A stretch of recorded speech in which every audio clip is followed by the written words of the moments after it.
There's a tremendous hope for the transformation of Barbados's transport sector. However, challenges still exist.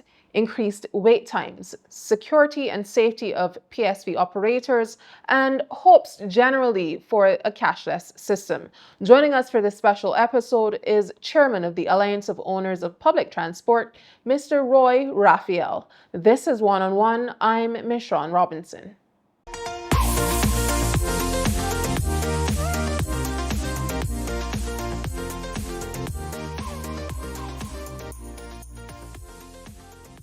Good evening. Welcome to this edition of One on One. This evening, we're joined by Chairman of the Alliance of Owners Public Transport, Mr. Roy Raphael. Roy, welcome to the program. Thank you for having me. You are welcome. You've been quite vocal on public transport and safety where the ZR culture is concerned. How does Barbados move from a hustle mentality where the ZR culture is concerned to one of public safety? Right. So you have to first look at the history of the ZR culture, where we were and where we are right now. Obviously, within the last 30 years, number of government ministers were looking to see how best they can move from that type of mentality. In the past, we have more persons, right, catching the ZR vehicles than now, because persons have vehicles and so on. And then it's easier for them basically to get from one destination to the next, particularly as it relates to where they live in. But the mentality of the ZR culture is something that needed to be seriously looked at. I know they looked at legislation. Legislation is on the books already since 1984, when it was first officially started. And then it was amended a number of times up to recently as last year. It was amended again. So the discussion on moving the ZR culture from a hustle mentality to a business is first for the persons to understand that it is a business, right? And it's very important to understand that they have to move from that type of hustle mentality to encourage more people to catch the buses. Now, in the past, they had fewer roads. Presently, there are more roads. And the area of education is very important. I know that we have had a number of complaints against public service vehicle operators, and the complaints basically are not anything different than what happens some 30 years ago. It's just that we are seeing few of what used to happen 30 years ago happening. And I don't know if a lot of people may remember things like the milkshake, right? Walking the dog, right? Those are things that back then created a number of issues because those vehicles were painted in different colors, and a lot of younger people at the time used to drive the ZRs and minibuses. Now the government stepped in, brought legislation to ensure that they comply, such as having color coding for PSVs, stopping at bus stops, and so on. But the education will have to continue because obviously we want to see things like encouraging ZR operators and so on to pay national insurance, which is very important. We have been stressing on this for so long time. A lot of people just see the culture as coming in, getting some money, and coming back tomorrow morning and getting more money. But when we look at the amount of money a ZR operator can make, right, for the year, and how much they spend publicly, it means that we have to do more public education for them to understand the importance of savings. Now, there's some persons when they get older, they want to get a bike loan. They can't get a bike loan. They want to to buy a car or set up another business. They can't do it because there's no way of tracing how much money they make. You know, if you work for a company, you can tell because you can say to the company can give you a printout of your salary.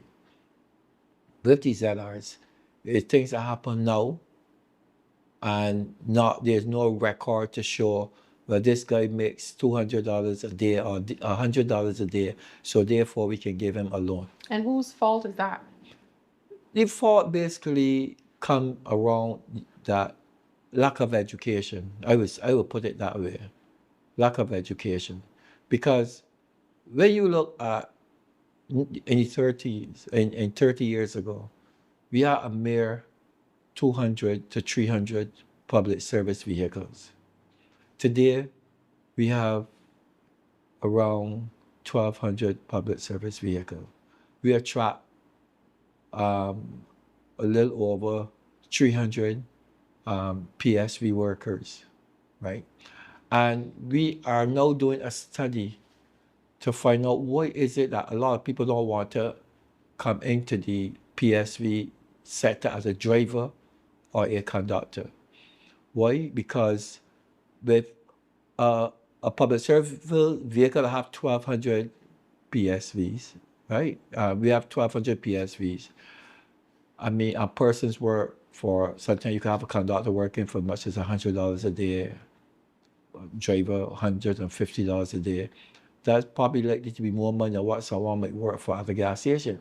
We add up that. So we believe that we should have more persons coming into the sector because of the minimum number of drivers that we have. We said that we might have to face the outside, like in the Caribbean, to see if we can attract drivers coming in under the policy of the they have this new work program arrangement between government and the Caribbean countries. Yes. So we were looking to outside to see if we can attract persons. I mean, it would not be anything new for Barbados. And I want to make it clear that it is not our intention to get rid of the conductors. Obviously, with the cashless system on board, coming on board shortly, it will be able to minimize the amount of conductors right now that goes on the buses. And we're not going to get rid of the conductors and leave them out of work. What we will be doing hopefully with the National Training Board, we will be having a discussion with them very shortly to see if we can incorporate those conductors as drivers, because we have a shortage of drivers right now, and we are going to be We have sending a shortage of drivers. drivers, not conductors. Why do you have this shortage of drivers at this time? And you said you're looking into other CARICOM territories to bring in drivers into Barbados? Right. So I said earlier that we have to do a feasibility study to see why we are not attracting the number of drivers that we really want to attract. Because one, if a person working for $100 or $150 a day, we should see more people coming on board. Right? We don't know it's because of the culture. Obviously, some people say it's because of the culture, the behavior of some people. If we get rid of the culture, if we have better drivers out there, if we do more training programs, we should see more people even coming as part-time drivers, right? We have seen the transport board themselves. We have seen a number of operators, even from our end, going over to the transport board to be trained as bus drivers. And that would also will have contributed to the shortage as well. So we are hoping that that will be an area that will draw the attention of us as an association during our new term, 2026 to 2028. As chairman, that will be my focus. Yes. and try to implement some of the most pressing things. And that's what one first on my agenda moving forward. Also on the agenda for you as chairman of AOPT would be the cashless system. Very much We've been so. hearing that it's coming soon. What does the timeline look like, and what are some of the basic challenges that you're faced with right now? Because we have been hearing that this cashless system is coming, but we Right. haven't seen it as yet. Now, the cashless system, we have to use what I call public education so people understand the importance of the cashless. People go to the supermarkets and some people don't use cash, right? Some people go to the doctor offices, they don't use cash. What we would like to see is to minimize the cash on our buses. When you go to gas station, you'll see a lot of cash that being displayed in the gas station, trying to count money, right? We have already started to have discussions with the suppliers at the gas stations, fuel stations, and they are working with us what we call a fleet card. So the cashless system basically will allow you to use your very said debit card to pay bus fare. And the cashless system, we cannot stand alone on the cashless system. It will have to be across the board. It will have to be transport board and the PSVs working together to provide one cashless system. Because if the transport board implement cashless system and we don't, then it means that that they can find themselves having a shortage of persons boarding their buses because majority of people still carry cash on board, right? So obviously it will be cashless, but those persons who choose to use their debit card, fine. So the whole question of implementation has a lot to do with the fact that we started to talk to a number of providers. Some persons were supposed to get back to us with some more information. Others, to our view, were we had an issue pertaining to the handheld device because obviously under our law, you can't hold a cell phone to use a QR code with another cell phone while you are behind a wheel. So we have asked the suppliers to come back to us and let us know how they can take away from that, minimize that, so that we don't put our drivers at risk and put them before the court, right? So right now, that is one of the issues we had. And then the question of BIM pay came up. And only last week, we had discussions with the central bank. And we are looking now to see how best we can use BIM pay to cooperate BIM pay into our payment. Because BIM pay basically, for what we understand, is an app that would allow persons to buy immediately without using cash, similarly to what happens. But their first target, or one of their target, would be the small man, the coconut vendors, the PSV workers, and those people. So we're hoping that with more education, more information, we should be able to have the cashless system in place. And as I said earlier today, within months, we should be ready. So we have about 3 suppliers that we so far have had discussions with. We continue to have discussions with them. I want to assure the public that we're not going to just implement it like that. We're going through a phase where we're going to be having we will be having certain routes with the cashless system. Also, as I said, we're going to be testing it very shortly. Within the next month or so, we're going to be testing it on some of our vehicles. The good thing about the cashless system is that you can ride and you can win. That's one of the areas that we are promoting. The more you ride, the more you win. The more you use your debit card, the more you win. And we also encouraging persons, particularly those persons, to put down their vehicles and use the cashless system, use our buses, because we find that between the hours of 7:30 and 9 o'clock, there's certain corridors, arteries of Barbados that you can't get in because of the amount of vehicles out there. So we're hoping that we introduce it also the cashless system to the parker ride as well, to encourage people to put down their vehicle, use their card, and come into Bridgetown. Let me answer this question while we're doing this one-on-one, Roy.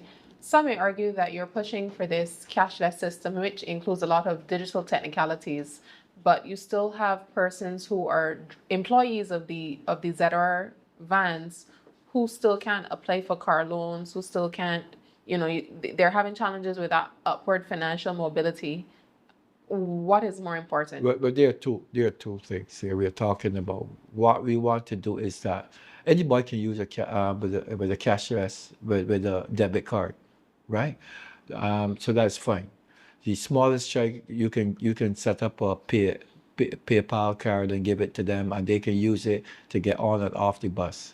But applying for a loan and not able to produce enough evidence that you can pay, is something that's different, and that's Yeah, what we yeah, want and I to. agree. But Right. what I'm saying is some may argue that you may be biting off more than you can chew. Some may say it may be easier to put financing in place so that some of these ZR employees can apply for loans. That may be an easier Right. process So than we pursuing a cashless right, system. right. Both are basically hand in hand.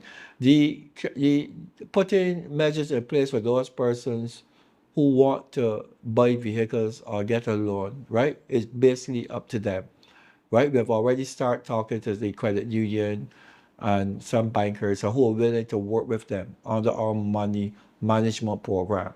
So if we have 15 guys that decided that they want to go get a loan, fine, we can allow them to speak to the financial officers at these institutions and help them, right?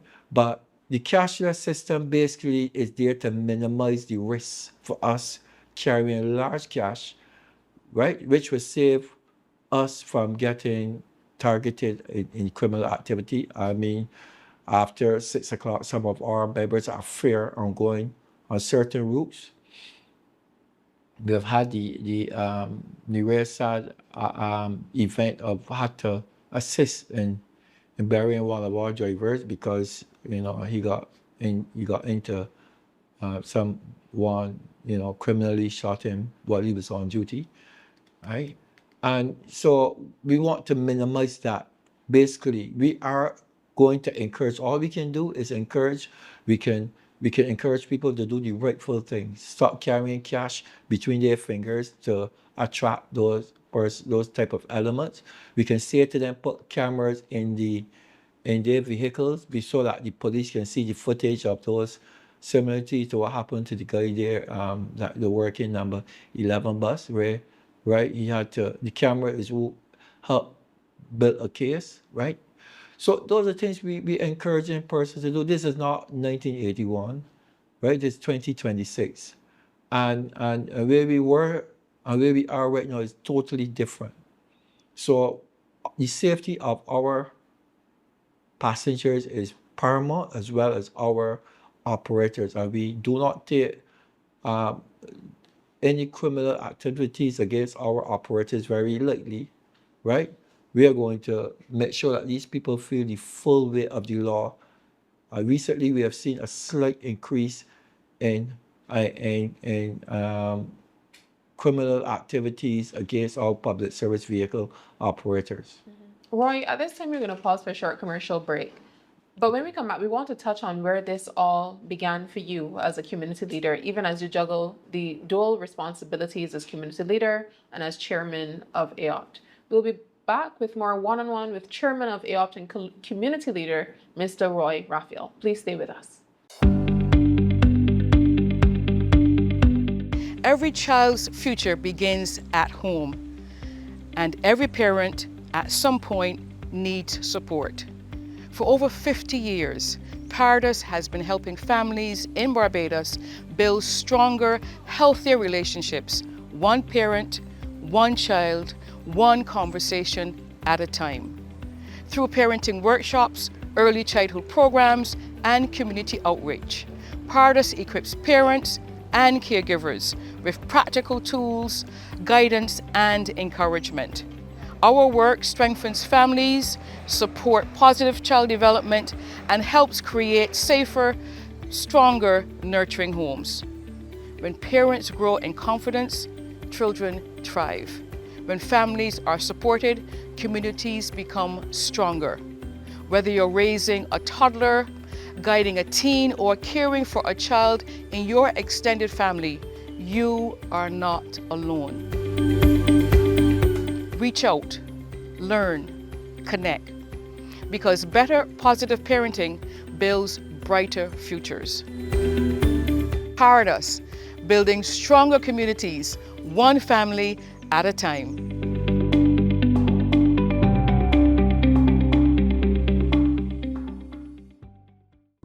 Hi everyone, I'm Dr. Danielle Reed Melillo and I'm a general physician.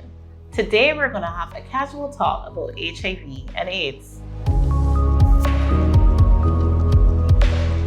HIV is human immunodeficiency virus, and AIDS is acquired immunodeficiency syndrome. When HIV is left untreated, it becomes AIDS. HIV is spread locally, mainly by sexual contact, but can also be spread by vertical transmission, which is from mother to child if untreated. The virus attacks the body's white blood cells, which makes it easier to catch infections that a person with a normal immune system would usually fight off. The virus is contracted by contact with infected bodily fluids, such as blood, semen, vaginal or rectal fluids, or breast milk from an infected person. It is not spread by hugs, sharing food, swimming pools, or toilet seats. There is PrEP and PEP available. PrEP is pre-exposure prophylaxis, and PEP is post-exposure prophylaxis. And these are pills that can be used for prevention in certain instances. HIV is treated with antiretroviral drugs, which makes you undetectable and stops the spread. So please, use protection, stop the stigma, and get tested today.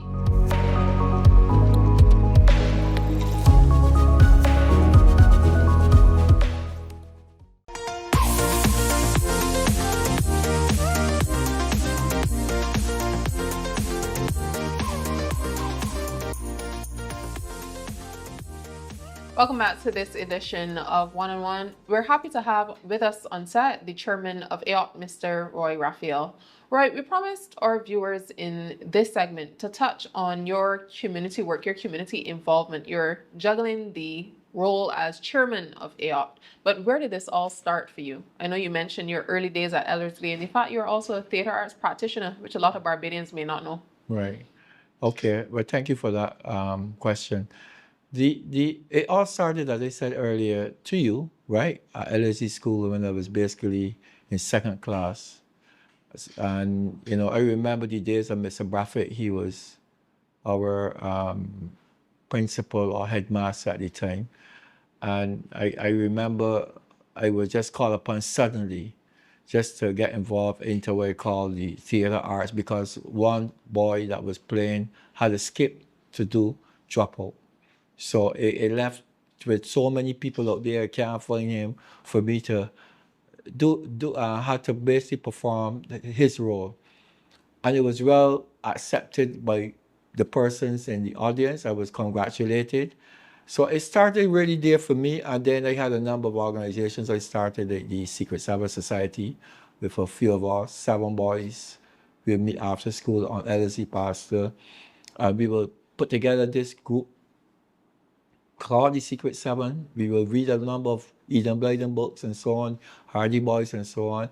And from there, it just went on. I had a number of groups I was part of. When I went to work at the Barbados Community College, I was one that started a group called BASCO, Barbados Amateur Social and Cultural Organization.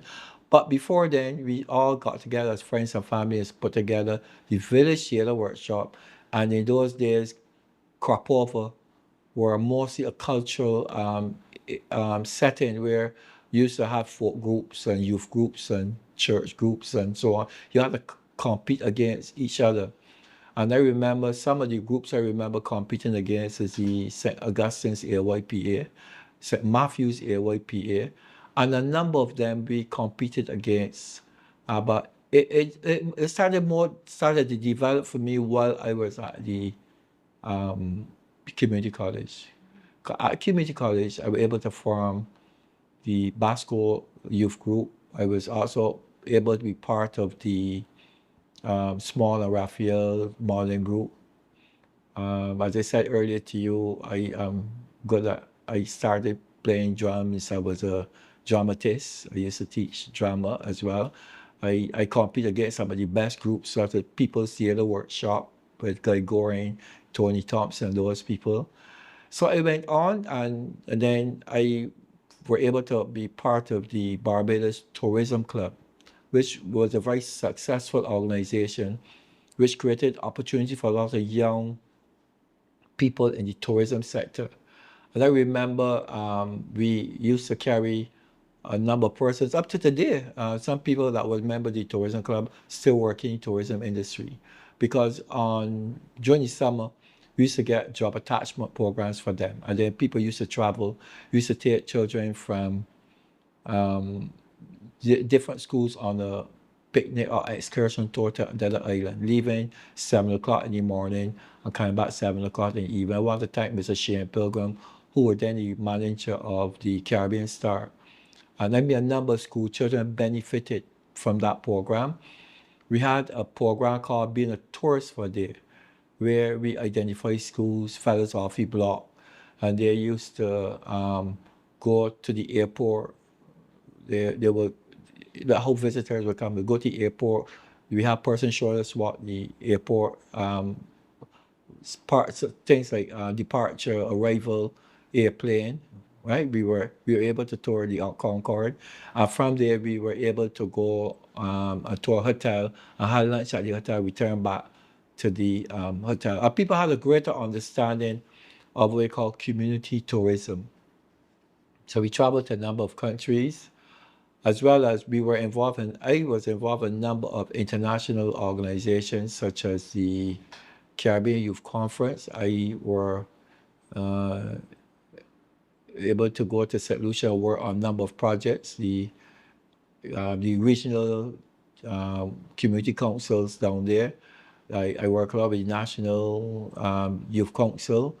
I went to Guyana when there were some issues pertaining to, those Guyanese coming to Barbados, and they felt that, they were not welcome by Barbadians. I was part of a small group that went to Guyana to give the assurance that we always welcome Guyanese and foreign persons here through the youth group movement.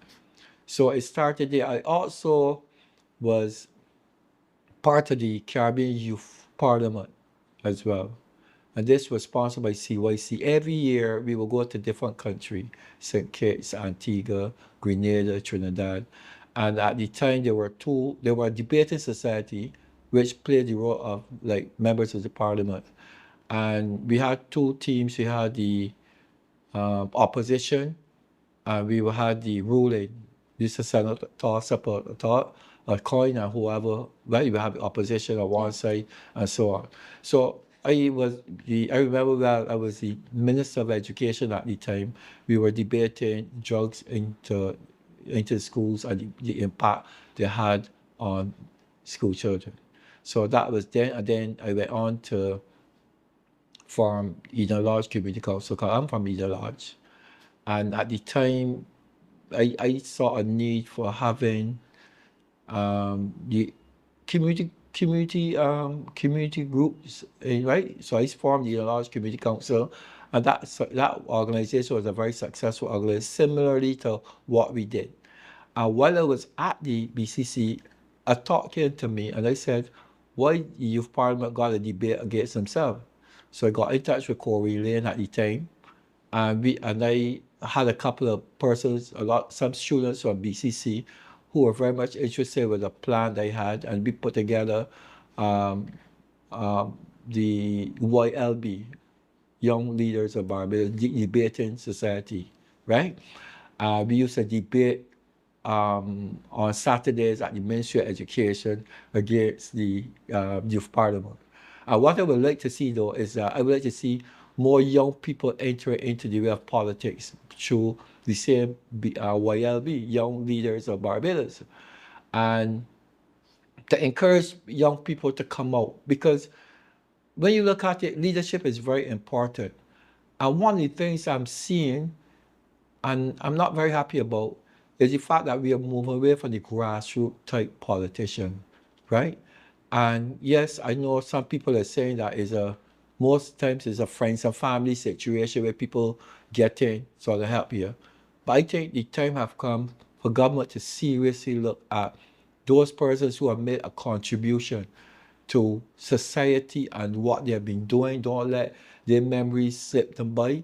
I work at community college, and I was a mentor for a number of students who came to me as a government guard, a guard up there. People know me, and I know a number of persons today who are high officers who still have a lot of respect for me, because the fact remains is that I believe young people need to be given the opportunity.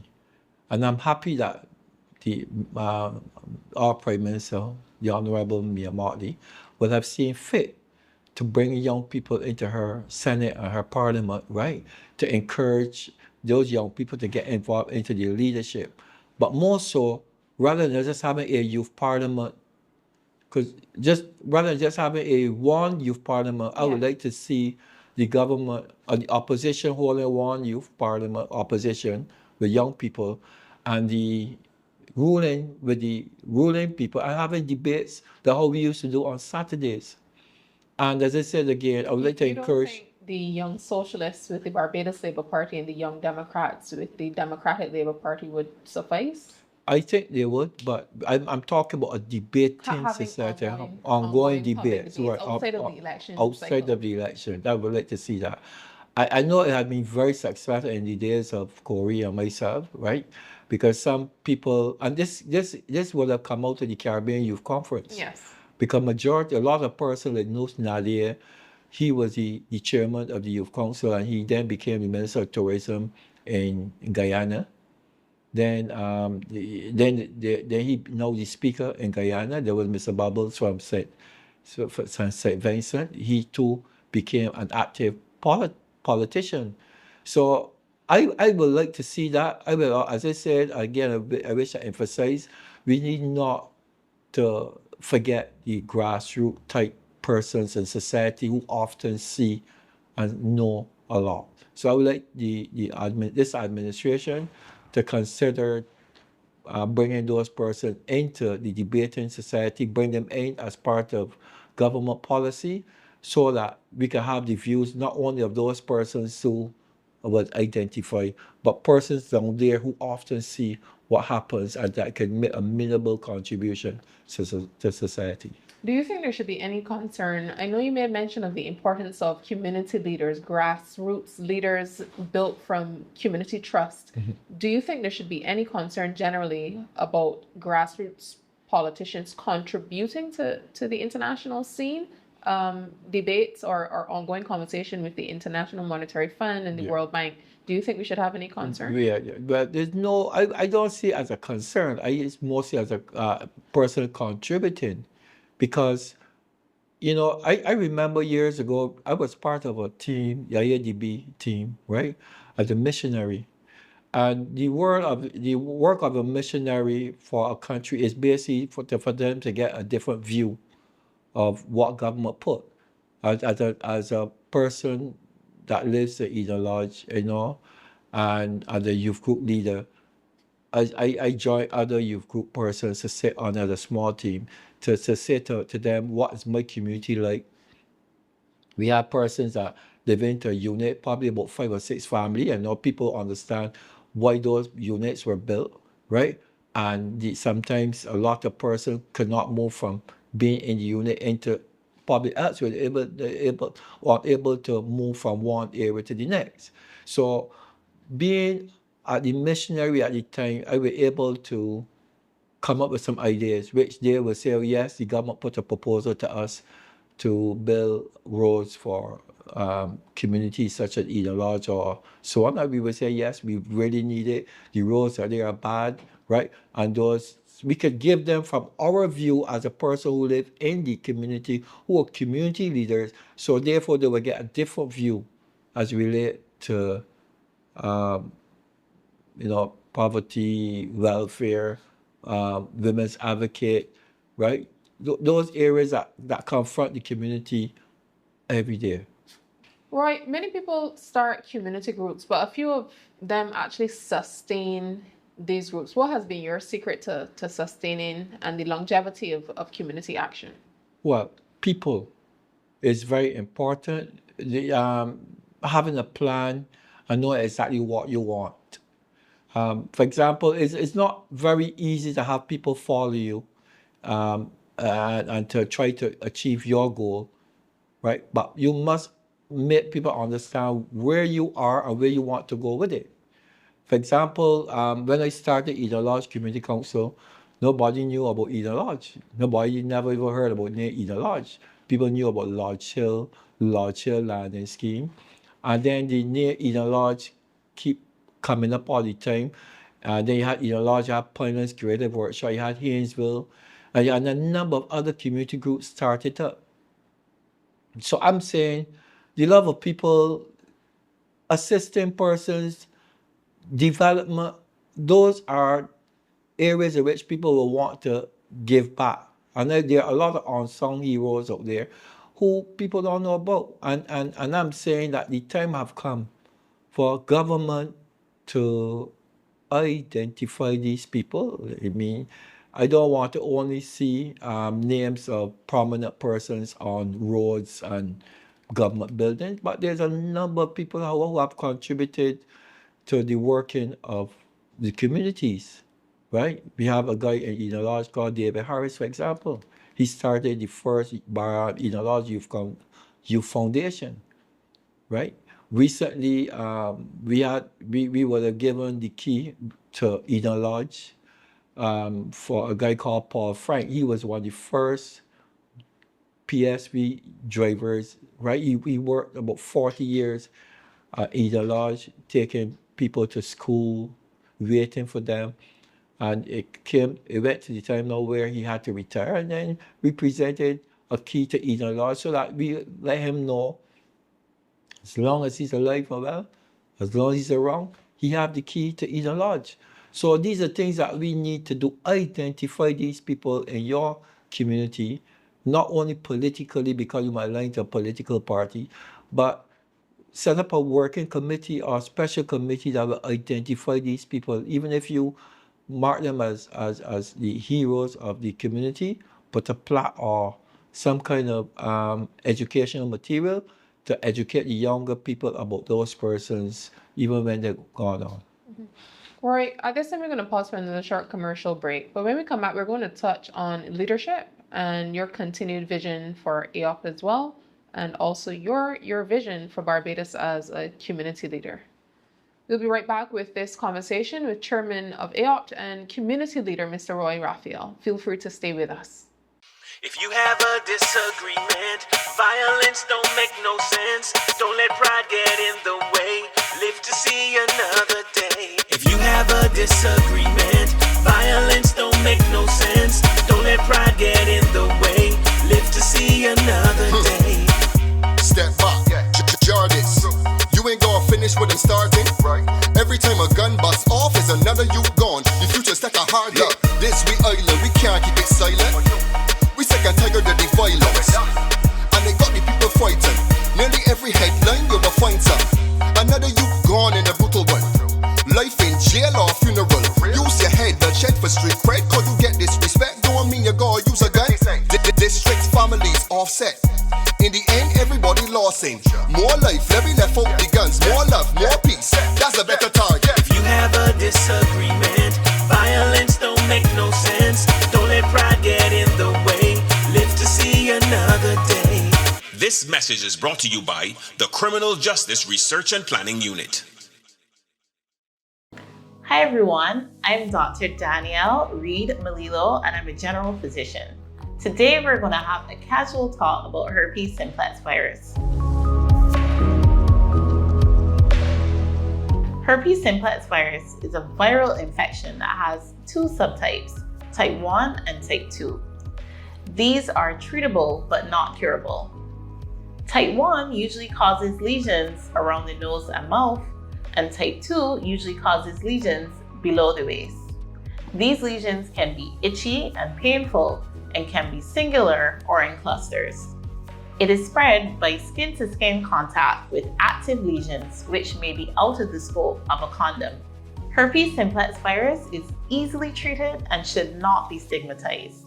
So use protection and get tested today.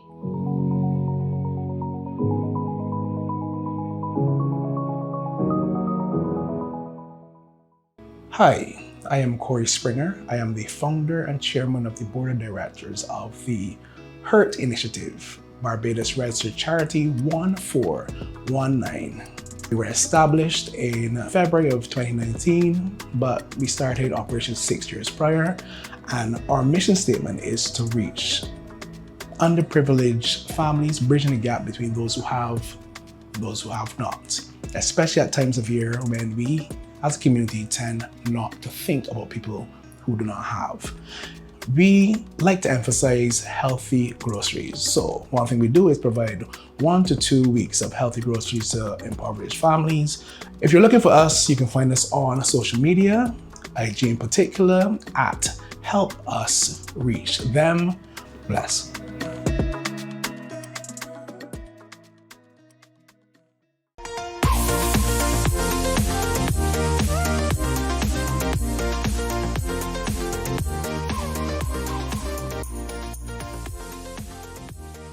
Welcome back to our conversation with Chairman of the Alliance Owners of Public Transport and Community Leader, Mr. Roy Raphael. Roy, you mentioned several contributing elements to your leadership in Barbados and the Caribbean as well. Your days at Ellerslie School with the Secret Seventh Society and work with debating societies and theatrical groups in Barbados and across the region. Do you think for you, in your case, that you were a born leader, or that there were a number of elements which helped to create that seat for you as a leader? Well, I would say that I'm a born leader. I always believe in leadership. I always believe in encouraging people to become leaders in their own rights, because everybody is leaders in their own rights.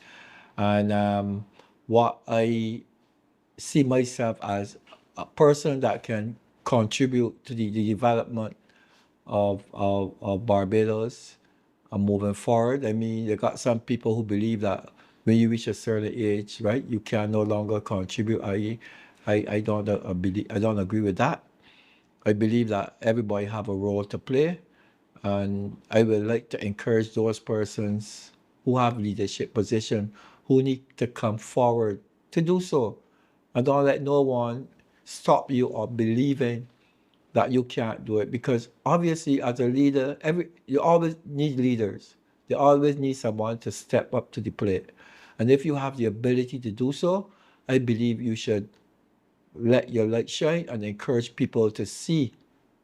Because they're leaders in all areas. They're persons who are leaders in criminal activities. They're people leaders in government. They're leaders in everywhere.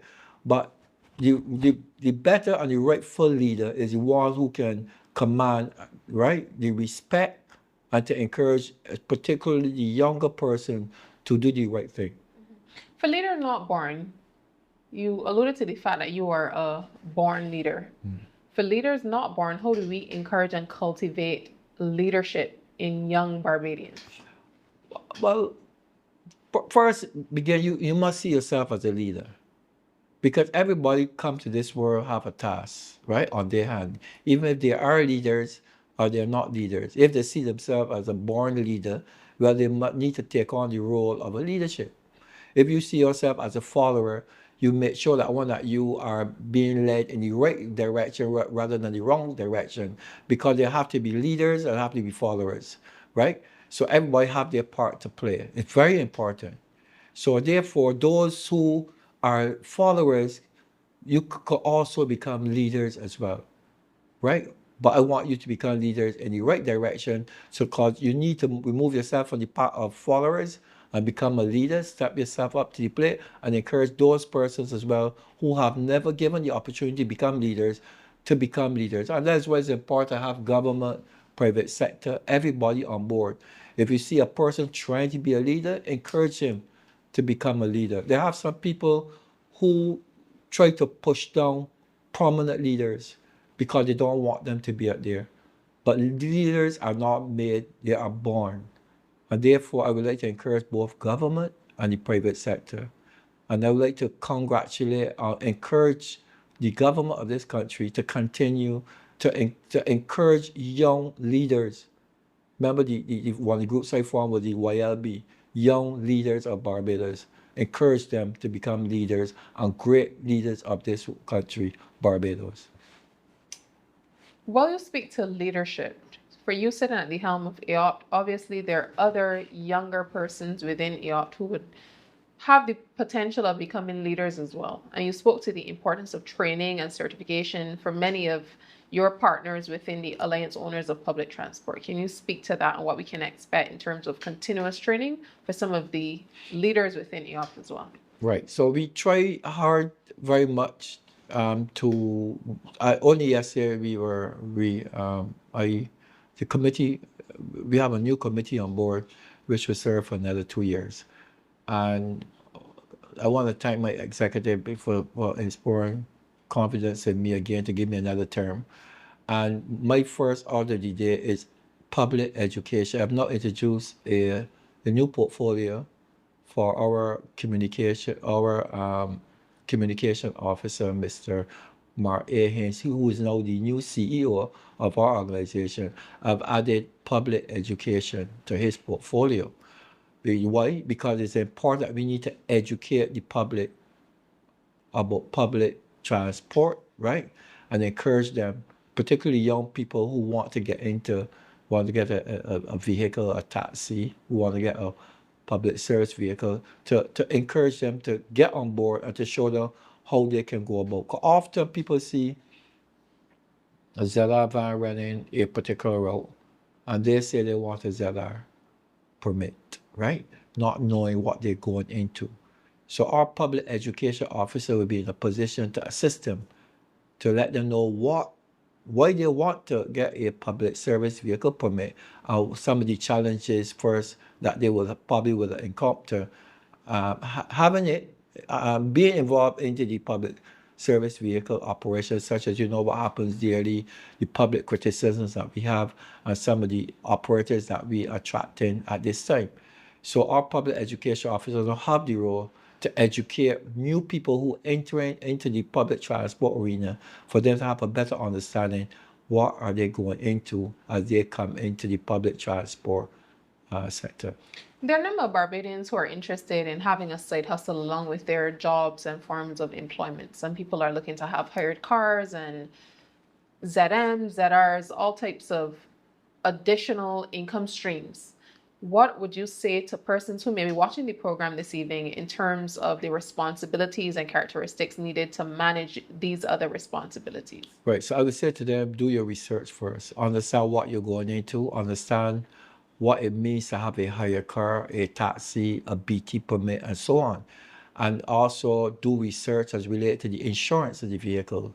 Because often people buy a vehicle for about, say, $15,000. They want to start off with a ZR, and they get a van on the street for $15,000. They buy the vehicle, and when they realize that they may not be able to get insurance because the insurance company no longer insuring public service vehicle, or if they do get it, they may have to end up paying $20,000 for the insurance per year. So that's why it is very important that you do your research before you actually get a permit. Why is AOP still so very relevant to Barbados? You're the voice for thousands of workers and commuters within the transport sector. Why is AOP still so very important? It is important because we are one of the leading transport providers out there. We are the ones that recently, as much as 2010, when we came on board with AOP, we came to the transport sector to make a difference. We would have worked with a number of ministers. We would have seen government able to offer assistance to the private sector organization. For example, for the first time ever, Yes. the government of Barbados would have lent us $3.5 million to help us with our energy project, to allow us to have electric vehicles. As we speak, 15 persons apply for the loan, and 3 to 5 persons are already approved, and the others are waiting for approval. The EV vehicles, we've been making that switch to electric vehicles within the last couple years, Roy. Speak to this and the importance of having these EV vehicles on board. Persons have been complaining about, the access of parts and that type of thing. But you're saying that it's still very relevant in such a time. For us, right, zero emission. Now, as you know, as a public transport, we spend over $50 million a year in fossil fuel. at the average of $200 a day per vehicle based on the size. When you compare the amount of money we will now have to pay for basically charging a vehicle that can move at the same speed or even greater, I think it work out vast cheaper. For example, with the vehicle loan, the arrangement with the government that you pay no down payment, 10 years to pay, right? Up to $250,000 per vehicle. When you look at that and to see, a person might talk about the batteries. I think we have 8 years. The batteries, Right. a We huge have 8 promise. years before we pay. And when you compare that in terms of $250,000, $2,000 a month, right, for 10 years, you know the significant savings that you can have. Often, a lot of our public service vehicle operators, when they finish work, they have to put in $200 or $250 to start up to work, start back to work the next day. With the EV, I would say the cost of that could be as half. If you pay $250, we might let you pay just under $100 to charge your vehicle for a whole day. So there are a lot of long-term benefits. Correct. What's the vision for AOPT as we go forward? What can we expect in terms of representation? Right. We want to first meet with the stakeholders. We are, as the incoming chairman, right? My vision is to have us meeting with the stakeholders, the Minister of Public Transport, the Minister of Energy. We have already started to work with a number of agencies, such as, for example, we started to work with the American University of Barbados since last year, where they provided free medical assistance for our public service vehicle worker. During COVID, we provided 20 of the taxis for those older persons. We still provide it through a company called BIMRAI. We are starting to speak to them very shortly, where they started to reduce their costs to accommodate senior citizens to and from their destination. We are working with the Ministry of Transport under the emergency program, where we are, as I say, have 20 to 25 vehicles on standby to assist them. As related to the disabled community, we have set up a special assignment officer to work with them to see some of the issues that they are facing. I know we had a meeting with them recently on some of the areas that they have access to bus stops, access to the ability to move around freely, right? Unable to access the bus stops because of they're not provisions to allow the wheelchair and so on. The fact that a lot of our bus steps are very high, and some of the senior citizens and the disabled people cannot get in it. What I have asked, and that we have Mr. Kevin Scott is our transport energy project coordinator, director. I've asked him that when those buses come in, to ensure that they are disabled friendly, and also senior citizens friendly as well. So you will expect more of our public transport to be able to hit the road to allow persons from various areas of the disabled community to have access to it. We are also going to be working closely with the Ministry of Transport, the Transport Authority, to ensure that they have special design routes to allow access to the disabled, rather than having a traditional route where the disabled persons have to go into Bridgetown and come around, go into, like that. They'll have those buses were able to operate from places like the hospital, places like the polyclinic, supermarkets, and so on, so that it will be more accessible to them through our special transport energy project arrangement. What promises can we see being fulfilled in terms of wait times as well, and AOPT filling that void? Right. So the wait time will have a lot to do with both sectors coming together, both the Transport Board and the Transport Authority. Because there are some routes that the Transport Board does not play, and some routes that we don't play, right? So therefore, you have the collective, collaborative arrangement between the two sectors coming together to provide an app so that persons, particularly on routes such as the ABC, Southern Circle, and the City Circle and so on, that persons can still conduct their business realizing that the bus will be available, or some pop-up will say to you that the bus will be by your destination within the next 10 minutes.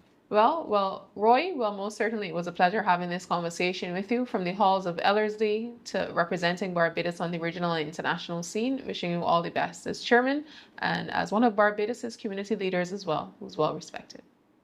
Thank you very much. You're most welcome. Appreciate We've come to the end of this special episode of One-on-One with the chairman of AOPT, Mr. Roy Raphael. On behalf of my producer, I'm Miss Shawn Robinson. Until next time.